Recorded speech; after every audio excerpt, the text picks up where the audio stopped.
할렐루야.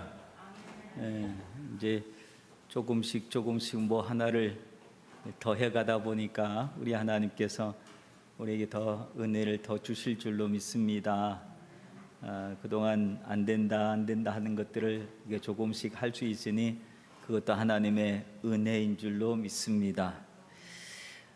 이제 오시면서 보셨겠지만 교회 공사가 어느 정도 마무리가 되었습니다. 그래서 오늘 건축위원회가 또 모이고 업자들이 오늘 이따 오후에 다 모일 겁니다. 그래서 그동안 공사한 내용들을 우리 점검을 하고 혹시 요것도 저것도 좀 부족합니다. 요걸 좀 이랬으면 좋겠습니다. 그런 수정사항이 있으면 그것을 좀 수정하는 내용들, 그리고 이제 잔잔한 마무리를 다 하면 이 공사는 다 마쳐지고 아마 6월 예정으로는 6월 한 4일 5일쯤에는 이 교회 밖에 이렇게 쳐놨던 이 아시바도 철거를 할 그럴 예정으로 있습니다. 이제 뭐 한 주간, 또 다음 주 한 주간 조금 더 불편한 모습 겪으면 그 다음 주부터는 아마 교회가 또 새로운 모습으로 드러나게 될 것입니다. 이번 공사는 주로 외부 공사를 메인으로 했기 때문에 공사 겉은 많이 바뀌어졌지만 속은 그대로입니다. 내 속도 또 하나님의 은혜 주시면 또 언젠가는 또 새롭게 될 줄로 믿습니다. 그날을 위해서 여러분 기도해 주시기를 바랍니다. 오늘 주일은 교회력으로 하면 승천주일이다 라고 이야기를 합니다. 예수님께서 죽음을 이기시고 부활하신 후에 40일간을 이 땅에 계셨습니다. 40일간을 이 땅에 계시면서 흩어졌던 제자들을 다시 불러 모으시고 많은 사람들에게 나 부활했다, 나 다시 살아났다, 내가 죽음을 이겼다, 그러면서 많은 사람들에게 새로운 용기를 주고 또 새로운 확증을 허락해 주셨습니다. 그리고 난 다음에 제자들을 다 불러 모아놓고 마지막 분부를 하시고 그리고 하늘로 승천해서 올라가신 주일이다. 그래서 오늘을 승천주일이다 라고 이야기를 합니다. 예수님께서 승천하신 것을 기점으로 해서 이 땅에는 놀라운 역사가, 새로운 역사가 펼쳐졌습니다. 예수님이 승천하시고 난 다음에 그 다음에 성령이 강림하십니다. 그러니까 성령 강림을 이제 다음 주일이 성령 강림 주일이라고 합니다. 하늘에서 성령이 강림하시고 그로부터 태어난 것, 생겨나게 된 것이 교회라고 하는 것이 생겨나게 되어지고 그 교회는 오늘 예수님께서 해주신 11절에 있는 말씀에 보면 천사들이 제자들에게, 하늘을 쳐다보고 있는 제자들에게 해주셨던 말씀인데, 예수는 하늘로 올라가심을 본 그대로 다시 오시리라 라고 하는 이 말씀으로 올라가신 예수님은 다시 이 땅에 오시는구나, 다시 강림하시는구나 라고 하는 그런 신앙을 갖고 사람들은 신앙생활을 하게 되었다라고 합니다. 예수님께서 다시 오신다라고 하는 것을 다른 말로는 재림이다라고 하는 말을 씁니다. 그래서 재림, 초림 예수, 재림 예수 이런 두 가지 말을 쓰는데, 이 초림 예수는 처음에 강림하신 그 예수 그리스도, 그때는 어떤 날이죠? 우리가 흔히 얘기하는 성탄절이라고 부르는 그 날이죠. 예수님께서 아기 예수의 모습으로 오셨습니다. 오신 이유는, 목적은 무엇일까요? 그것은 우리를 구원하시기 위해서 오셨습니다. 그래서 십자가에서 우리의 모든 죄악을 대신 감당하시고 십자가에서 못 박혀 돌아가시고 그리고 3일 만에 부활하심으로 죽음을 이기고 우리들의 모든 죄악의 문제를 해결해 주셔서 오늘 우리에게 구원의 길을 허락하여 주시고 또 우리에게 영생의 길을 허락하여 주신 그런 놀라운 날입니다. 그리고 예수님이 승천하시고 난 다음에 다시 오시겠다고 말씀하셨는데, 그 다시 오시는 재림 주님은 무엇을 위해서 오시느냐 하면, 예수님께서 다시 오실 때는 심판의 주님이다라고 하는 그런 말로 씁니다.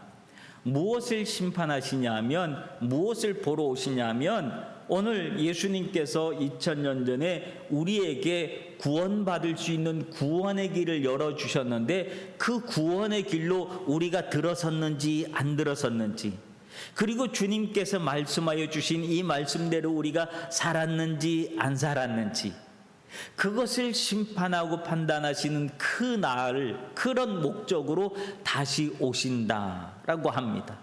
그러니까 초림 예수의 모습과 재림 예수의 모습은 전혀 다른 모습이지요. 초림 예수는 구원을 위해서 오셨고, 재림 예수는 심판을 위해서 다시 오신다라고 하는 그런 말씀입니다. 그 심판의 날, 주님이 다시 오는 그날을 다른 말로는 종말이다라고 하는 말을 씁니다. 종말은 세상이 끝나는 날이다라고 하는 그런 말이지요. 그래서 우리의 신앙의 현주소는 어디냐 하면, 다시 오실 예수님을 기다리는 시간, 그것이 오늘 우리들의 신앙생활하는 현주소가 되어집니다. 근데 다시 오실 주님이 언제 오시겠다고 내가 몇 날 몇 시에 갈게 라고 말씀을 해주셨으면 얼마나 좋을까요? 근데 그날을 주님이 가르쳐 주시지 않으셨습니다. 그러므로 2000년 전부터 시작해서 지금까지 오늘 우리는 다시 오실 그 주님을 기다리는 신앙을 가지고, 믿음을 가지고 오늘의 삶을 우리가 살아가야 된다라고 하는 내용입니다. 오늘은 그런 내용들을 생각하면서 오늘 본문의 말씀을 통해서 우리 함께 은혜를 나누고자 합니다. 오늘 본문 3절에 보면, 그가 고난받으신 후에 또한 그들에게 확실한 많은 증거로 친히 살아계심을 나타내사 40일 동안 그들에게 보이시며 하나님의 일을 말씀하시느니라 하면서, 예수님께서 40일 동안 많은 사람들에게 자기 자신을 보여주시고, 그리고 부활의 사실을 확증시켜 주시고 확인시켜 주시고 하나님의 나라에 대한 말씀을 계속해서 전해 주셨다라고 합니다. 그 시간 안에 예수님은 흩어졌던 제자들을 한 군데 불러 모았습니다. 그리고 그들에게 다시 한번 사명을 주시고 은혜를 주시고 결단을 하게 하시고, 그래서 그들이 사명받아서 마지막 삶을 복음의 전도자로서의 삶을 살아갈 수 있도록 그렇게 말씀을 해 주십니다. 네, 제자들이 다시 모였을 때에, 부활하신 예수님께서 제자들을 다 불러 모았을 때 제자들은 신이 났습니다. 새로운 흥이 났습니다. 와, 우리 예수님, 우리가 따랐던 예수님이 이제는 죽음도 이겼어. 더 이상 두려울 게 뭐가 있냐. 우리는 겁날 게 아무것도 없다. 그러면서 제자들이 가지고 있는 생각이, 새로운 생각이 하나 있었습니다. 그들 머릿속에 그림을 하나 그리고 있었어요. 그 그림은 뭐냐면, 오늘 여기 본문에 보면 예수님 이스라엘 나라를 회복하심이 바로 지금 이때입니까? 라고 하는 질문으로 그들이 그리고 있는 그림의 모습이 나옵니다. 이스라엘 나라를 회복하는 것, 그것이 그들이 가지고 있는 그림이었습니다. 유대인들은, 이스라엘 사람들은 지금까지 구약시대 때 내내에서 메시아를 기다리고 있었습니다. 메시아가 오시면 어떤 일이 벌어진다고 그들은 기대하고 있었습니까? 우리를 구원해 주실 것이라고 하는 믿음을 가지고 기다렸습니다. 그리고 그들의 현실은 어떤 현실이냐면, 지금은 로마의 속국으로 있으면서 로마의 박해를 받으면서 그러고 살고 있었기 때문에, 메시아가 오시면 우리를 그 로마로부터 해방시켜 주시고 우리의 잃었던 나라 이스라엘을 다시 회복시켜 주실 것이다 라고 하는 그런 기대감을 가지고 메시아를 기다리고 있었는데, 예수 그리스도를 만나면서 그들은 이분이 메시아라고 하면서 그들은 나름대로 그림을 그리고 있었습니다.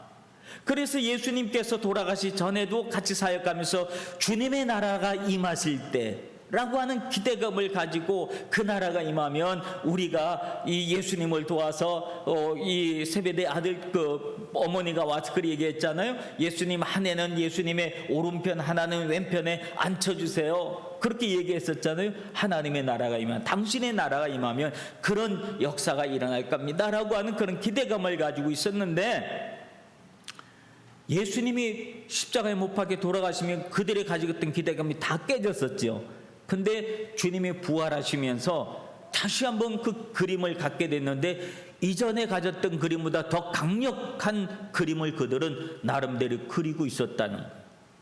이제 남은 것은 뭐 아무것도 없다는 거예요. 죽음까지 이겼는데 이제 남은 것은 예수님께서 이제 이스라엘을 회복시키고 또 이스라엘을 독립시키고 하는 이것만 남아있다라고 하는 생각을 가지고 그들은 강력한 믿음을 가지고 예수님 앞에 나와서 물어본 거예요. 예수님, 이스라엘 나라를 회복하심이 이때입니까? 언제입니까? 라고 물어보지 않고 이때지요? 지금이죠? 라고 물어본 거예요. 그들이 이렇게 지금이냐고 이때냐고 물어보게 된 배경은 어떤 배경인지 아시겠죠? 뭐 더 이상 그들은 두려울 것이 없었기 때문에 그렇습니다. 예수님의 능력에 대해서 의심할 아무런 여지가 없었습니다. 이제 남은 것은 이것 말고는 없다고 그들은 확신했기 때문에 그렇습니다. 그런데 그런 관심을 가지고 있었던 제자들에게 예수님은 전혀 다른 대답을 해주십니다. 그 대답의 내용은 오늘 읽은 본문에 보면 어떤 대답을 해주십니까? 때와 기한은 아버지께서 자기 권한 안에 두셨으니 너희가 알 바니라. 즉 이스라엘 나라를 회복할 거에 대한 기대감을 가지고 있는데, 그때 그게 언제입니까? 거기에 관심 갖지 말아라. 이런 대답을 해주시는 거예요. 이처럼 우리들의 관심과 예수님의 관심이 서로 다를 때가 있습니다. 제자들의 관심은 오늘에 있었습니다. 그리고 자기들 눈에 보이는 그 현실에 있었지만, 예수님의 관심은 내일에 있었고 인류를 구원하는 데 있었다라고 하는 사실입니다. 이와 같이 우리의 관심이 언제나 제자들과 같은 그런 관심을 갖고 있을 때도 참 많습니다. 기도한 후에 언제 응답되나, 언제 그것이 이루어지나, 우리는 오로지 거기에만 관심이 있고, 어딘가 투자를 해서는 그거 언제 걷어들이지, 거기에만 관심이 있고, 내가 주님을 위해서 이것저것 봉사하고 섬겼으면 주님이 복을 주신다고 했는데 그 복은 언제 오나, 우리가 그것만 생각하고 관심 갖고 있을 때가 있습니다. 물론 당연하겠지요. 누군가나 다 이런 관심을 갖고 있겠지요. 네.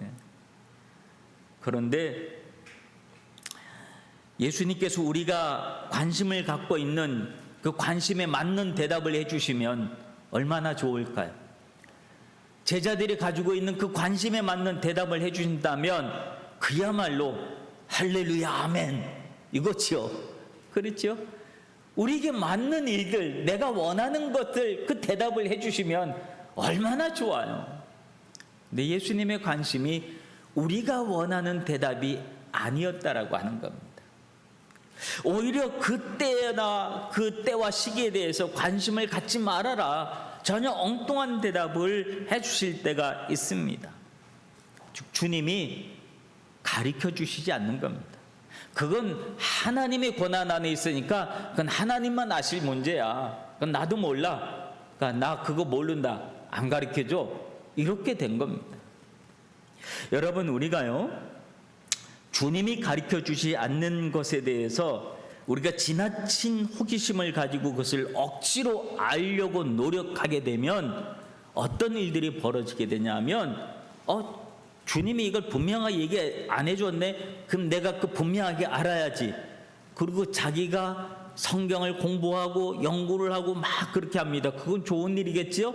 그런데 그것을 어떻게 하냐면 자기 생각에 맞는 생각으로 성경을 조합하기 시작하는, 여기서 한 구절 저기서 한 구절 자기의 이 생각에 맞는 성경 구절 다 조합해서 하나 묶어서 야 여기 다 하나님의 말씀이니까 이것이 하나님의 뜻이야, 하나님이 나한테 이렇게 놀라운 사실을 알려주셨어. 그러면서 사람들은 광고를 합니다. 어떤 광고를 하냐면 하늘의 비밀을 푼다, 성경의 비밀을 푼다, 막 이런 막 문구를 통해서 사람들에게 강좌를 하고 그런다고 합니다.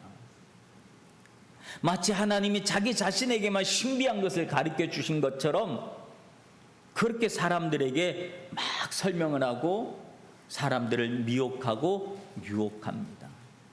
그렇게 가다가 이단에 빠지는 겁니다.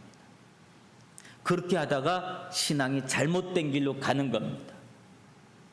그러니까 하나님의 말씀을 시대적 상황과 또 여건과 주님께서 어떤 의도를 가지고 그 하신 말씀을 하셨는지에 대해서, 그 배경에 대해서, 성경의 배경에 대해서 무시하고 그 말 한마디만 가지고 또 저기서 또 말 한마디만 가지고 끌고 와서 자기의 뜻에 맞게끔 성경을 재조합하는 것은 굉장히 위험한 신앙입니다.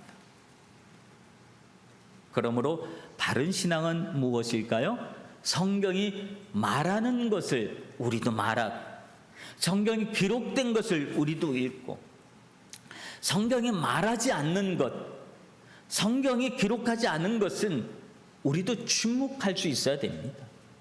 근데 성경이 말하지 않는 것을 내가 자꾸 말하고 싶은 그런 욕망이 생겨서 막 이것저것 하다 보면 우리의 신앙이 잘못될 가능성, 또 누가 그렇게 해서 얘기하면 야 신기하다, 우리 교회에서 얘기하지 않는 걸 저기선 막 얘기해줘, 거기 신비한 게 있는 것 같아 하면서 거기 추정하다 보면 우리 신앙이 전혀 엉뚱한 곳으로 갈 수도 있다라고 하는 사실입니다.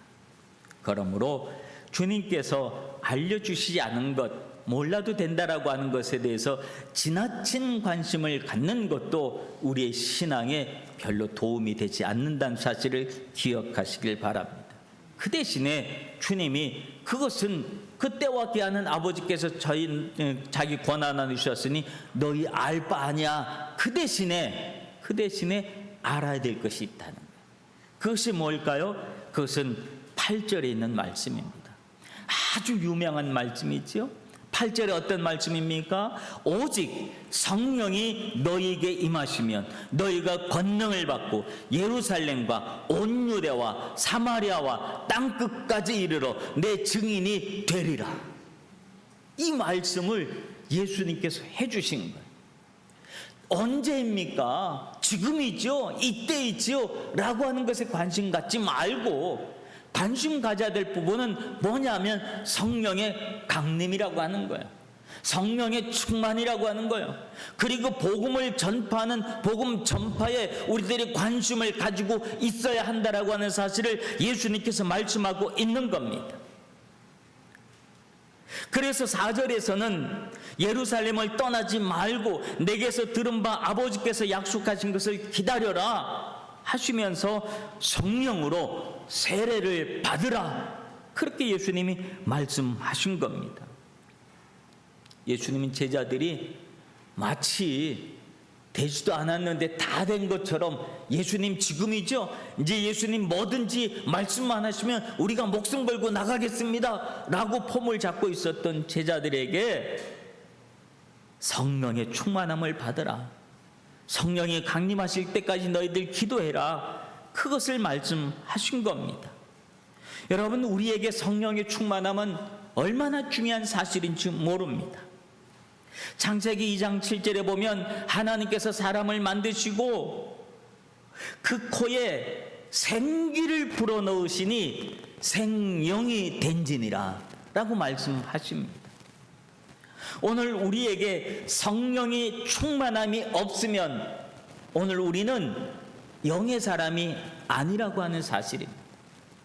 그러므로 오늘 우리에게 필요한 것은 성령의 강림, 성령의 임재하심, 그리고 성령의 충만하신 모습이 오늘 우리에게 필요한 줄로 믿습니다. 그래야 우리가 온전한 그리스도인이 되어지는 줄로 믿습니다. 성령 충만에 대해서는 다음 주가 성령 강림 주일이니까 다음 주에 말씀을 드리도록 하겠습니다. 성령이 임하고 나면 예수님은 뭐라고 말씀하십니까? 성령이 너희에게 임하시면 너희가 무엇을 받는다 그랬어요? 권능을 받는다 그랬습니다. 여러분, 권능이 무엇인 줄 아십니까? 권능은 무엇인 것 같습니까? 권능은 두려움을 이기게 하는 능력입니다. 두려움을 이기는 힘입니다. 예수님이 돌아가시고 난 다음에 제자들은 두려움 속에 휩싸여 있었습니다.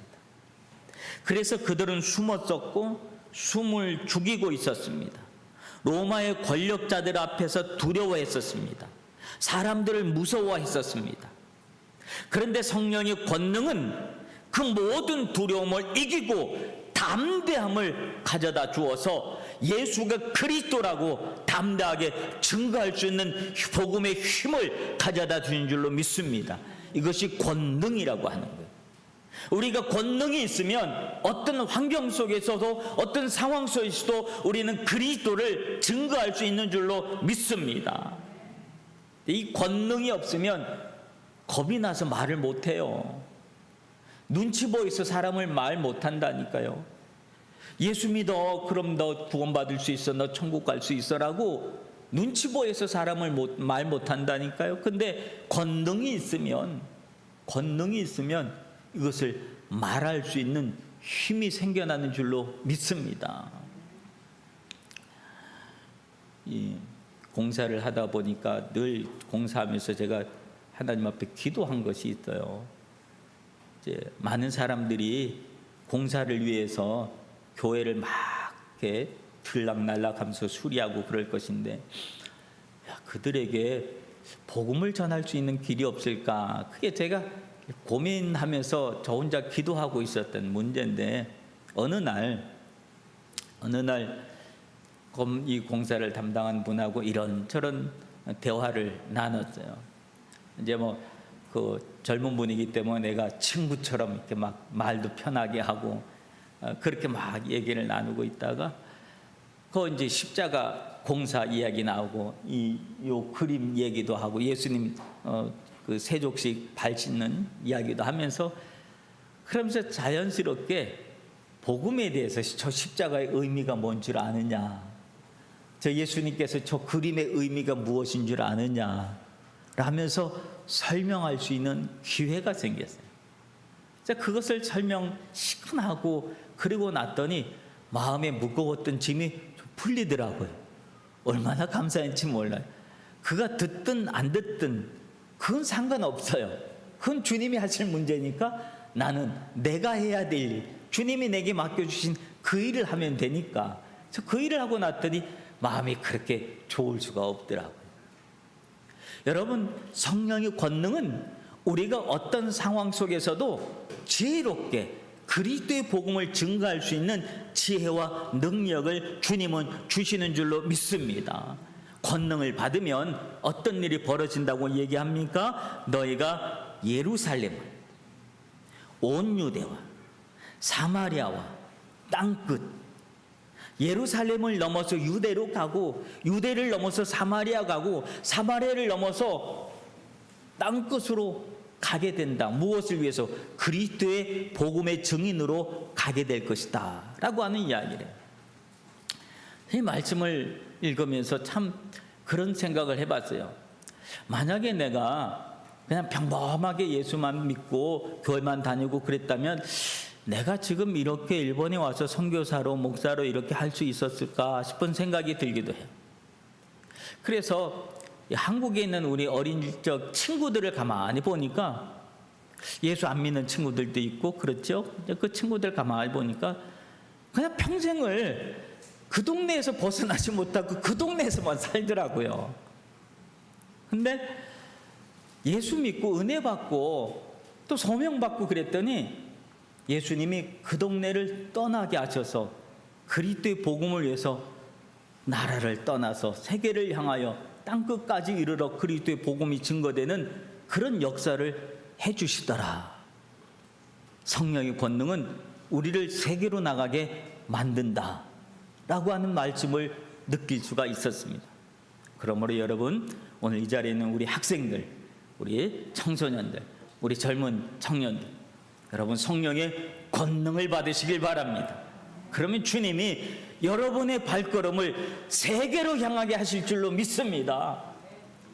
세계로 나가서 그리스도의 증인이 될 수 있도록 하는 일은 여러 가지 많은 일들을 하지만 그 많은 일들 속에서 그리스도의 복음을 증거할 수 있도록 우리 청년들의, 우리 청소년들의 발걸음을 전 세계로 주님이 이끄실 줄로 믿습니다. 성경이 그렇게 기록하고 있기 때문에 그렇습니다.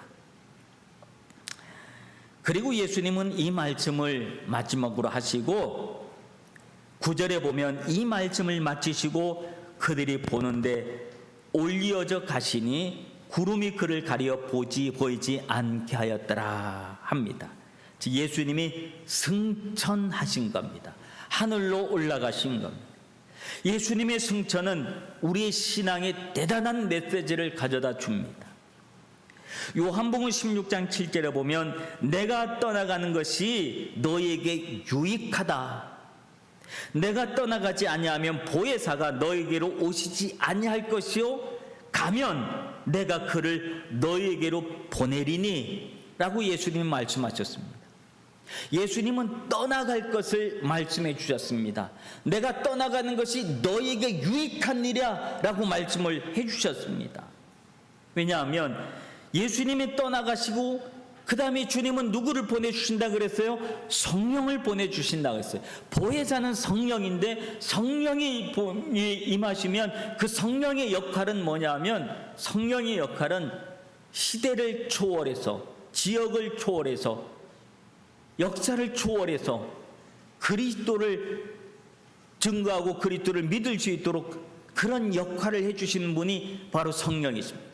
그러므로 예수님의 사건이 2000년 전에 있었던 사건인데 2000년 후인 지금 우리 시대에도 그리고 우리 아이들, 우리 자녀들 시대에도 성령은 동일하게 역사하셔서 그 2000년 전의 사건이 마치 지금 나의 사건으로 내가 고백하게 하고 아멘하게 하고 그리스도의 말씀을 받아들이게 하고 예수 그리스도를 나의 구주로 영접하게 만드는 그 역할은 성령이 하시는 역할이기 때문에 그렇습니다. 그래서 그 성령의 역할이 있었기 때문에 오늘 저와 여러분이 이 자리에 앉아서 하나님을 예배할 수 있게 되어진 줄로 믿습니다. 그래서 예수님이 하신 말씀이 내가 떠나가는 것이 너에게 유익하다 그렇게 말씀하신 줄로 믿습니다. 그러므로 예수님의 사역의 완성은 떠나감에 있었다는 거예요. 만약 예수님이 떠나가지 않으셨다면 어떻게 되었을까요? 복음은 지역을 넘지 못했을 겁니다. 시대를 넘지 못했을 것입니다. 인간이 가지고 있는 한계를 극복하지 못했을 겁니다. 제자들은 여전히 자립하지 못했을 것이고 그 이상의 성장은 없었을 것입니다. 그러나 예수님이 떠나가심으로 그들은 예수님께서 맡겨주신 사명을 위해서 각자의 목숨을 다해서 전도자의 사명을 가지고 전 세계 그리스도의 증인이 된 줄로 믿습니다. 우리네 인생사에서도 그런 것 같아요. 어떤 카리스마가 있는 사람이 있으면 그 카리스마 앞에서 사람들은 하나가 되고 큰 힘을 발하게 됩니다. 그런데 그 카리스마를 가지고 있는 그분이 떠나가게 되면 야 이제 큰일 났겠다, 망할 것 같다 그렇게 생각하지만 그렇지 않더라고요. 그분이 떠나가시면 더 다른 새로운 역사가 일어나더라고 하는 거예요. 그분에게서 배운 많은 사람들이 더 많은 일들을 하더라라고 하는 겁니다. 우리 한국에 보면 이 현대그룹의 정주영 회장이나 삼성그룹의 이병철 회장 같은 분이 얼마나 대단하신 분들입니까? 이분들은 아무것도 없는 전쟁의 폐허 속에서 놀라운 기업을 일으키신 분들 아시십니까? 강력한 카리스마를 가지고 있었고, 근데 그 두 분이 떠나가심으로 돌아가심으로 인해서 그 기업들이 어떻게 됐습니까? 지금 세계적인 기업이 됐지 않았습니까? 위대한 사람이 위대한 것은 떠나갔기 때문에 그들의 위대함이 남아있는 겁니다. 예수님은 요한복음 14장 12절에서 내가 진실로 너에게 이르노니 나를 믿는 자는 내가 하는 일을 그도 할 것이요 그보 또한 그보다 큰 일도 하리니 이는 내가 아버지께로 감이라. 예수님이 승천하심으로 말미암아서 남아있는 우리들이 어떤 일을 한다 그랬냐면 나보다 큰 일을 할 것이다 라고 그렇게 말씀을 해주셨어요. 그 더 큰 일을 할 수 있도록 누가 역사해 주시는 겁니까? 성령의 역사하시니까 더 큰 일을 할 수 있도록, 복음이 전 세계로 확산될 수 있도록 그 역할을 하게 하셨다라고 하는 사실입니다. 그러므로 예수님이 승천하심으로 인하여 성령이 임하고, 그러므로 예수님이 하셨던 일들보다 더 큰 일들이 오늘날 일어나게 된 줄로 믿습니다. 이게 얼마나 놀라운 일들입니까? 그래서 예수님의 승천은 우리에게 놀라운 권능을 주시는 말씀이 되어준 줄로 믿습니다. 사랑하는 성도 여러분, 예수님이 승천하시는 놀라운 장면을 넉넉히 쳐다보고 있었던 제자들에게 천사들이 나타나서 한 말은 어찌하여 서서 하늘을 쳐다보느냐, 너희 가운데서 하늘로 올리신 이 예수는 하늘로 가심을 본 그대로 오시리라 말씀하십니다. 즉 하늘만 쳐다보는 신앙을 갖지 말라고 하는 겁니다. 하늘만 쳐다보는 신앙을 갖지 말아라. 오늘 우리에게 주어진 일을 하라고 하는 겁니다. 그 성령의 강림을 기다리면서 기도하라고 하는 메시지입니다. 오늘 우리가 할 수 있는 일, 기도하는 일, 그 기도를 통하여 하나님은 우리의 길을 인도하시고 해야 될 일을 알려주시고 우리를 통해서 이루실 거룩한 하나님의 나라에 대해서 말씀하시고 사명을 더하여 주신 줄로 믿습니다. 오늘 우리 자리에서 내가 해야 될 일을 기도하면서 찾으시기를 바랍니다. 하늘만 바라보는 것은 내가 해야 될 일을 포기하는 겁니다. 누가 대신 해주기를 바라는 마음입니다. 주님은 우리의 그런 삶을 원치 아니하십니다. 예수님의 승천하심은 우리에게 다시 오심이라고 하는 희망과 소망을 갖게 하셨습니다. 그 옛날 이스라엘 백성들이 그 모진 고난의 세월을 이겨낼 수 있었던 것은 바로 메시아에 대한 기다림의 힘이 있었기 때문에 견뎌낼 수 있었습니다. 마찬가지로 오늘 우리의 삶의 현실을 이겨내고 견딜 수 있는 힘 역시 주님이 다시 오신다라고 하는 이 재림신앙을 갖는 것, 이것이 오늘 우리들의 삶의 고단한 현실을 이겨낼 수 있는 힘이 되어주는 줄로 믿습니다. 그러므로 오늘 그 기다림의 시간 속에서 우리에게 주어진 사명, 즉 오직 성령이 너희에게 임하시면 너희가 권능을 받고 온 예루살렘과 온 유대와 사마리아 땅 끝까지 이르러 내 증인이 되리라 하신 이 말씀을 이루어 가실 수 있는 우리 성도님들 되시길 주님의 이름으로 축원합니다. 기도하겠습니다.